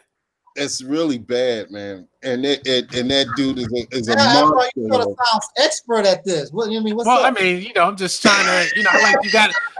That's all you got. You got to analyze it deeply. But then there was another video. He was messing with a girl. She looked like she was at least 17, though, if not 18, 19. But that's not the one people talk about, though. They talk about the young girl he peed on, which I thought was very strange. But if you watched it, when he peed on her, she was more or less looking like, oh, what is this? But she wasn't shocked and it didn't surprise her, which is, I found that to be pretty strange. You know? So she has some sexual experiences. Maybe that wasn't her first time with him. But at the end, he gave her some money. And he did that on camera. I don't know why, but this is what I said because I got a new video coming out, which was recorded days ago about this. I said this. He got off the first time legally. Yeah. And if the man can't control himself after that, whatever happens after that is on him. It's just like O.J. Simpson. He got off. Yeah, he went back to the white woman. He got in trouble, went to jail for 9 years. He should have learned his lesson before that. He should have known that they were going to get him for accidentally putting a candy bar in his shopping cart. You know, he should have known that. Yeah. Now, after he just got out, if he still hasn't learned his lesson, even though he's towards the end of his life, if he hasn't learned his lesson, I don't know what to say. You know, R. Kelly has everything to lose right now. Yeah. The attack is on, so he better control himself. You know what I say about R. Kelly? Because I recently heard that it was somewhere rumored that he was talking about leaving the country because he had some kind of concert going on over there in Germany somewhere, right? And he got two entities, one Cook County in Chicago, where he's from, and Fulton County in Atlanta, Georgia, where he also live at, right? And they both investigate him. So if I was him, I might, before they legally decide to prosecute him, for his passport get depleted. I might be trying to leave the country if I was. But that kind of shows people that you're kind of guilty, like Roman Polanski. And also, I added in Bill Cosby too. because you see the parallels. It's like they're trying to take down our biggest entertainers. You know, R. Kelly is the last of the musical geniuses and the last of the successful R&B artists from back in the day up until now that could still put out a hit and influence the people. So they're trying to bring him down. And I blame that irritated genie because he started bringing that mess up after it died down. I'm like, where were these people when the R. Kelly trial was on, when he was on trial for this stuff with the video? Where were they at? Even the prosecutor that got her butt on TV and started talking about that she was investigating him for new leads to potential alleged crimes of sexual assault. Like one brother said on the video I saw recently, where was she at? Because she was the same prosecutor in the first case. Oh man, I gotta watch that because they obviously they hyping it up so much. I hear everybody talking about it, saying they watched it. Gotta check it out. I'm really confused right now. Brother, how you? Well, I'm not going to say you're in particularly defending him. How are you coming across with contrary information to his innocence, and you condemn Dr. Malachi Z. York, but you know it ain't nothing wrong with a little bump and grind on the 13-year-old. I'm just saying, bro. And you injected that we speak on him for you to tell us this. I'm confused, brother. Well, let me add some clarification so you won't be confused. Thank you. Number one, R. Kelly didn't say, "Hey, I'm a child rapist." That's number one. Got the nigga on tape. The nigga on tape. But he said it wasn't him, and the court said it wasn't him. So, you know, and the girls, she never came forward. So, you know, legally, he's not guilty. But anybody who saw the tape, they know that was him. You saw the tape. You said it was him. Right. And that's why I said he got off in court the first time. So if he doesn't learn his lesson, it's on him. You just confused me more, Alquan. You actually saw the nigga on the dude. I mean, you have a reason to be biased. Oh, no, I said he did it. But my only thing is the girl, she wasn't in distress. Not to say that it makes it right. I'm just saying she wasn't in distress. It seemed like she had prior experiences like this. But what does that have to do? You just saying she's been abused before. Okay, you could say that. I don't know if it was by him, but she definitely had these experiences. But at the same time, her mental, it's like her mind was in another world at the same time. I guess you can call that trauma and sex abuse. I guess you can call it. So are you trying to normalize it because she's been abused? Oh, no, that's why I just said you can call it trauma via sexual abuse. So, you know, he paid the money. I guess when he paid her that money, it looked like several $100s. And he's R. Kelly. I guess that's his way of trying to calm her mind down by giving her some money. Yeah, I just defamed you. Here you go. He's not calming her mind down. He's actually putting more restraints on her mind because any self-dignified woman wouldn't do that. And she's a child. So that makes it even more worse. So I don't care if the child was from the Philippines on Skid Row in Manila and she was a prostitute at the age of 9. If she came over here and got with R. Kelly, that shit is still wrong. It's right. Still I agree with wrong. that.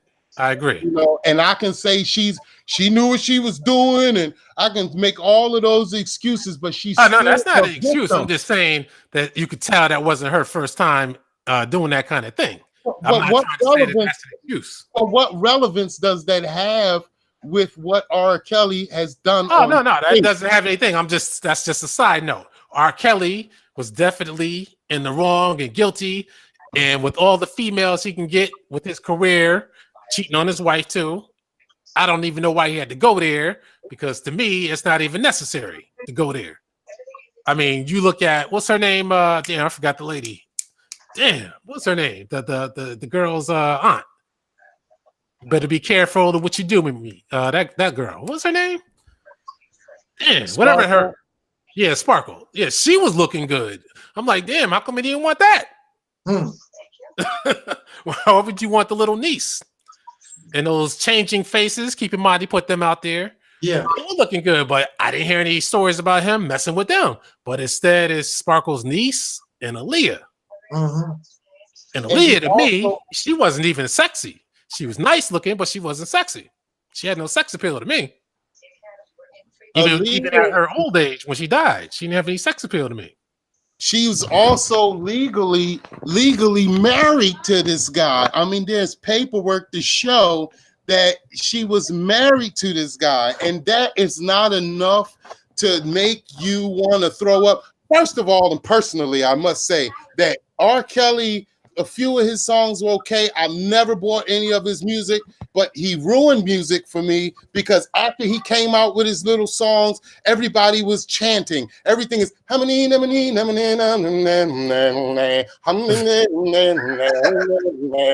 can't. Hey, say what you want to say. R. Kelly is the last musical genius. Oh my God! Say what you want to say. Doesn't matter if you like him or not. You gotta admit that that's the truth. No. I will never admit that He's in the pantheon of musical greats with oh Baby my God. Beatles, Paul McCartney, John Lennon. If you are in my country, we would hang you. Stevie Wonder. Now you're talking. Now you're talking. Yeah, and I'm saying R. Kelly is in that category. Stevie Wonder. No. Yeah. Oh my God. Oh my! You must not be a musician. Hey, Stevie Wonder to me is the overall greatest of them all. Overall, when you evaluate everything, songwriting, singing, instrument abilities, Stevie Wonder is the greatest of all time in my book. But R. Kelly is on that level. Babyface with songwriting abilities, because R. Kelly has the songs. He can write the songs. He can write anything in seconds. That's why he's a genius. When he went through that thing the first time, he came back with some hot songs to make people forget about it. And he knew what he was doing. Yeah. He's a crooner. I'm just saying. I'm not defending him. I'm just saying. He's still a musical genius. And when it's all said and done, some of our people are corrupt. And that's just the bottom line. I understand that we have our suspicions when people make allegations or whatever, and R. Kelly is this piper and he's the genius. He's a genius pedophile. he's a genius rapist. Yeah. So that possibility is there. That does not take them above. Matter of fact, that type of mentality that we have, it helps protect some of these people that's corrupt like that, because they know that a lot of us gonna take their sides because of the corruption, the things that we have had to deal with in living in this country. They know that's what's gonna happen. You remember before you go there, Tawana Broad. Let me just say this real quick. Remember when they said Elvis, they defended Elvis for doing that kind of thing. Jerry Lee Lewis, what's my man, I forget, the black guy that just died, the main rocker. Damn, how did I forget his name? Who? The architect of rock and roll. How did I forget his name? Damn, the black guy. That just died. Yeah. That went back to the beginning. Damn, I forgot the main guy. I forget his name. But anyways. Chuck Berry. He did it. And let me tell you who else did it. Jimmy Page of Led Zeppelin. He did it. But see, they get excused, and it's almost wiped out of their history. But he did it. But since Led Zeppelin was on top in the 70s, he got off. So it's fair to say that the entertainers are being attacked, and all they do is but somebody that builds a pyramid and takes groups of people to rebuild and refresh their lives wouldn't be pursued in the same manner, not even more vigorously. Oh, but the difference is, my friend, is D.R. York said, I did it. Mm. And the tape shows that R. Kelly did it. But R. Kelly said, I didn't do it. And he went to court, and whatever he paid, so it's okay to lie and get away with. I'm not saying that, because at the same token, O.J. Simpson said, I did not kill these people. Mm-hmm. Other people say he did. It went to court. They said he didn't. White people said, oh, the jury was faulty and racist, but you still did it, even though the court said you didn't. So, I mean, it's all in the eye of the beholder, you know? Some people want to say that you're guilty even when you're not guilty. And when you are guilty and you got off, they still say you're innocent or guilty. So do guilty people pay people off? Yeah, that's why I said R. Kelly had to have paid a lot of money, because not long after that trial, they said he had to sell one of his homes. He said that was not the case. But I said, if that were the case and he was having money problems with all those songs he wrote, that means he had to pay a hell of a price to get off. And if he didn't learn his lesson, he's stupid. Right. So you're in a better position if you have the hell of a price to pay to get off, rather than admitting and losing everything. Well, I'm saying this. O.J. Simpson, he had to unload most of his fortune to pay for his defense. Hey, brother Taalik. Now, this Malachi York guy, he wasn't a poor. They said when they didn't you tell me when they caught up with him, he had a lot of money, cash money on him. Didn't you tell me that? Brother Taalik, you there? Anyway, I heard this Malachi York guy, he wasn't broke. He had a lot of money too. Oh, yeah. Oh, that's a good point. I like the point you're making. Yeah, he wasn't broke. So they said, I think Brother Taalik told me when he was on his way to the airport or somewhere, they had caught him up, and then he had a lot, thousands and thousands of dollars of cash money on him when they arrested him. But he still confessed. And guess what, Angel? He was also in the music industry too. A lot of songs that we sang, he wrote a lot of them. Well, so he was a celebrity too. No, he's got rights. He's got he was in the music industry. Yeah. I saw those pictures. What was his stage name? I can't remember right now. Sick man. Now, R. Kelly's dead wrong. I said that back then. You know, I hated the fact that he did that.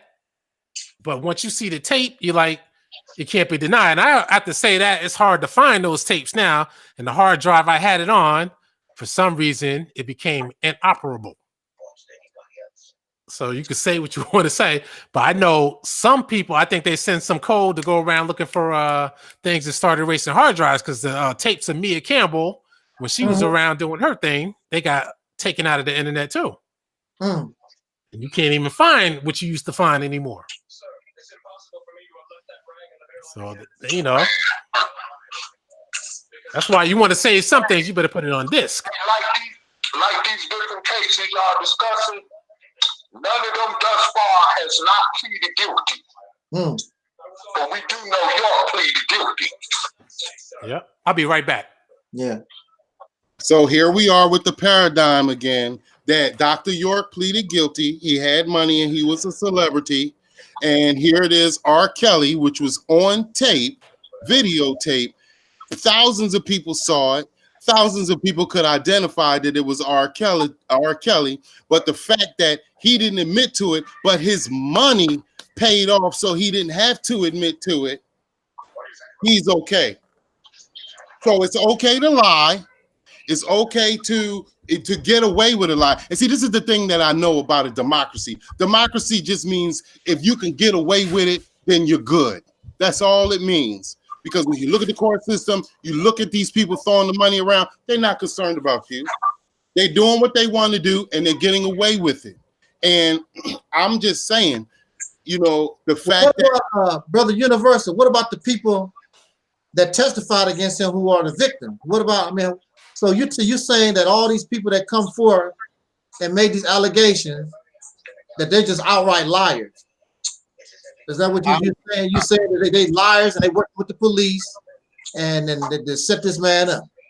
It's a possibility, and it wouldn't be the first time that they've done it. No, it wouldn't. But like I said, my thing is, you don't remain silent. There's people, even if they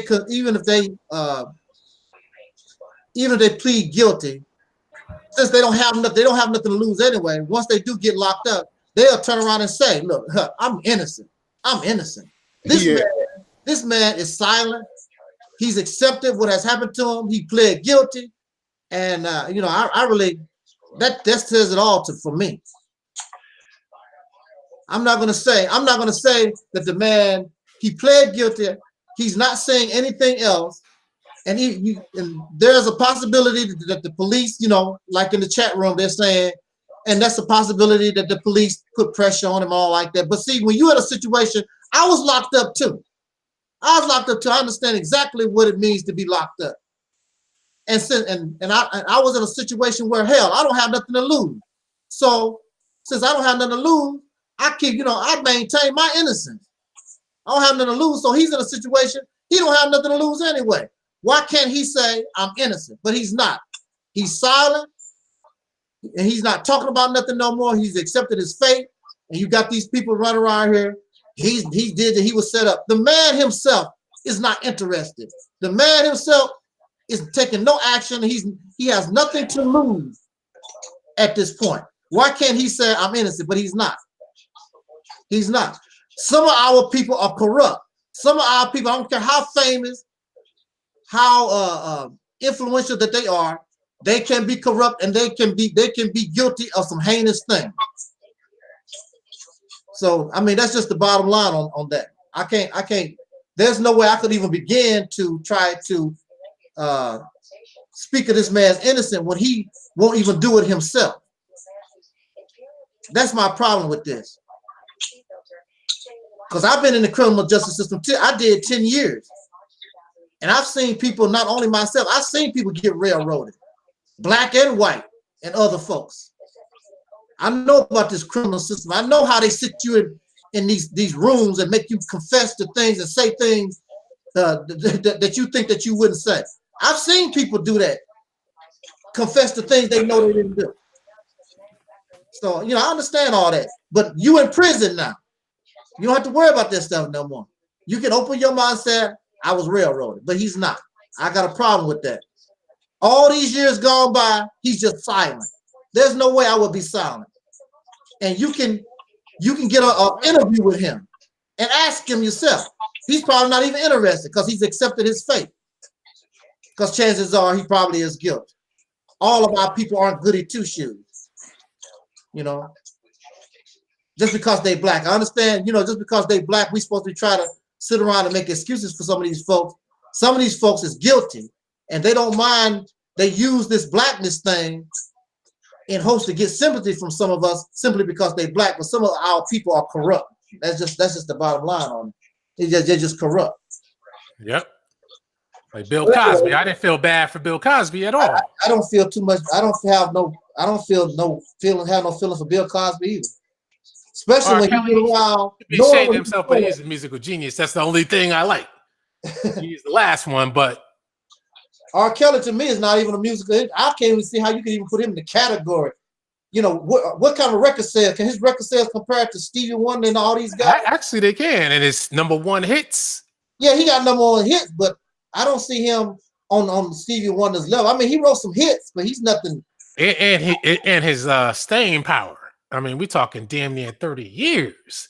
Well, Stevie Wonder been around longer than that if you want to talk about life. But I'm talking about the records that he's produced is not on the level of a Stevie Wonder. Nah, when it's classics, you got all-time classics. That's how you judge. R. Kelly don't have no all-time classics. I believe I can fly. That's one. What else? He can fly. Okay, we know that you can fly. Okay, that's not. You know. Step in the Name of Love. Come on. Oh, that ain't no classic. Step in the Name of Love. That ain't no classic, man. You know that's a classic. That's not no classic. And that's an all-time classic. What that one he did with Jay-Z, I'm gonna need us some kind of Mexican song he made. Man, come on now, don't put it in. What else did he have? I'm getting ready to get the hell out of here. I mean, that Honey Love, all that kind of stuff. You know, come on. I just wanted to come out here and just do some general discussion. I thought a lot of trolls and some folks would come out here, some people that come out here and want to bother me, but I guess they still enjoying Christmas, I guess. Well, it could be because that football game is on right now, and the Cowboys are getting their ass whooped too. Oh, they watching football. All the trolls watching football. Cowboys are getting stomped. I thought that's supposed to happen on Sunday. Oh no, it's playoff time now. Everybody got to pay attention now. Oh, okay. When it comes down to the playoffs, I might watch a little football myself when it comes down to the playoffs. I don't have nobody in particular. I might watch the Super Bowl, when it's all over, said and done. Yeah, that's how I am about hockey. Yeah. I only watch the Stanley Cup Finals. Yeah, that's nothing else. But yeah, I just want to come out here and bring us a little general conversation. We had a good conversation, and I want to thank Alquan and Brother Universal Moore. Brother Gary was here. Brother Gary, I don't know why you left, but Brother Gary was here. He stepped by, but he took off. He went back. Oh, okay. He didn't stay too long. Maybe he got tired of. Maybe he was sensitive to all that pedophilia we was talking about.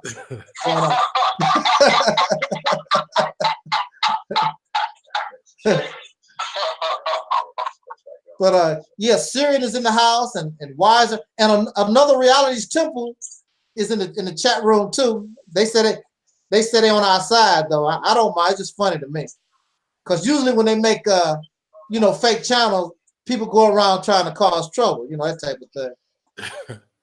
That's not true. These fake channels. But Universal Moore is gone too. But shouts out to Universal Moore. You made a it was a nice time here. Thanks to everybody in the chat room. Glad that y'all came. Thank you for showing. Oh yeah, that's right. My man said R. Kelly brought the Isley Brothers back. That's true. Yeah, he did. That's true. He did. But who the hell is the Isley Brothers though?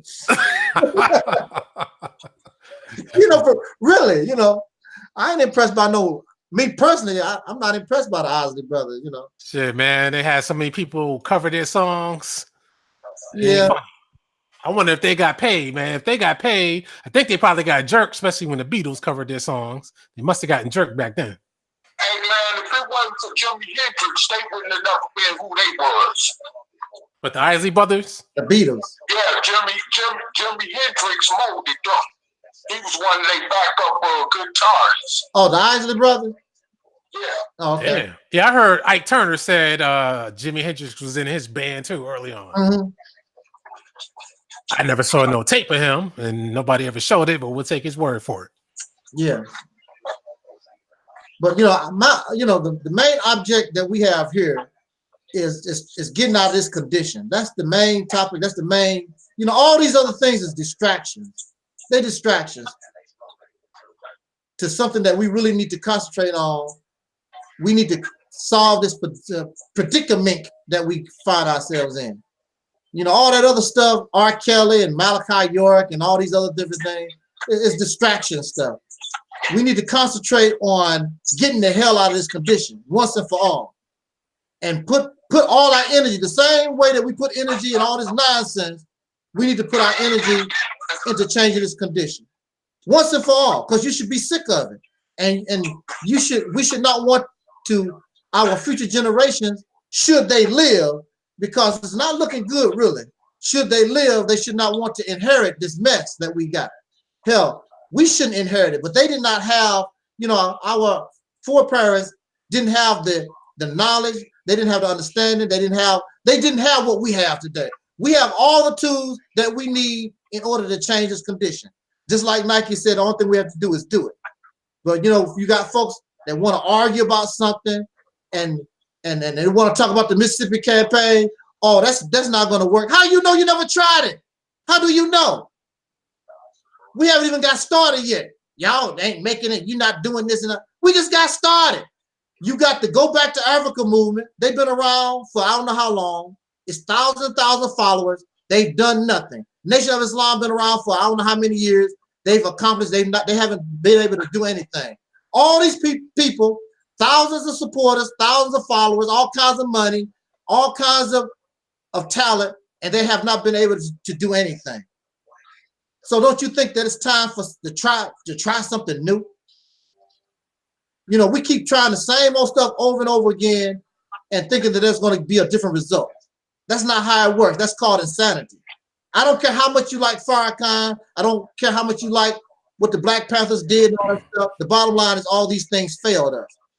I don't care how much you like Dr. York.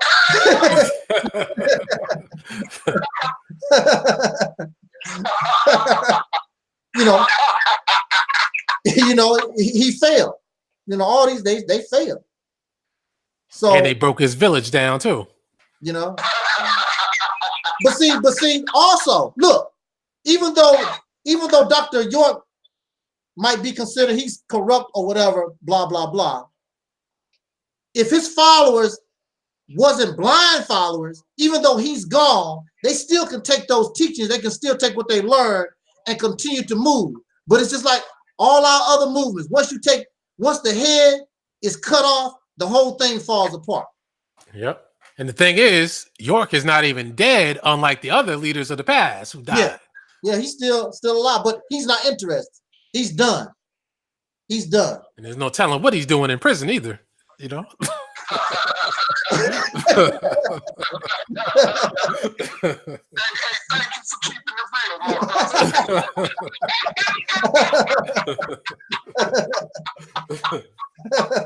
you know, some people like going to prison. Oh man. Now, just because the man is in prison don't mean he's involved in some type of stuff. Well,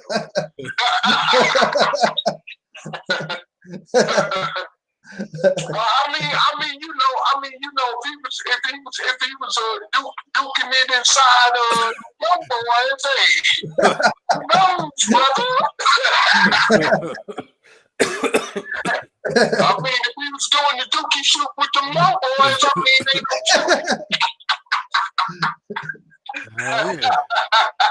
Hey, you guys just don't have no mercy on nobody, do you?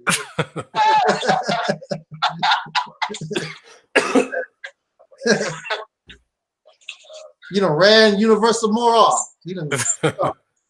Yeah, I thought he was going to be boring, but he turned out to be kind of entertaining, man. Keep talking about Dr. York like that. You know, what he said, you guys aren't subjective something, he said. He said the truth is subjective. Subjective. That's got to be the funniest double, triple talk I ever heard in my life. Yeah, you can't pull that one off in court, but you might be able to pull that one off on the street corner. He's not even a follower. He wouldn't even follow Dr. York. So he says. Exactly. He act like shoot. You would expect one of them Dr. York followers to get live on. They ain't got to try to defend him. Yeah. But this cat, like you say, he ain't even a follower of Dr. York. No. So he says. No. His defense was too strong to not be a follower, in my opinion.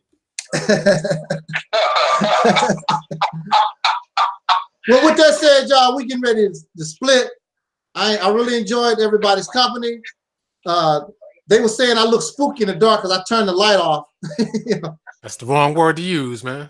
What, spooky? Yeah. Spooky.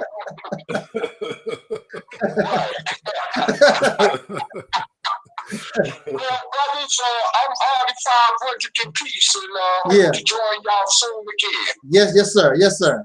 All right, man. Let me watch the rest of this game, man. All right. Yeah, you do that. All right. Check y'all out. We already 5,000. Thanks for joining, and help us keep Mississippi campaign in everybody's ear. Till next time, y'all. We out. We out. Thank you, everybody. Facebook, YouTube. Thank you. We out. Take care of yourselves out there in the bad weather if you're in the snow like me. Peace.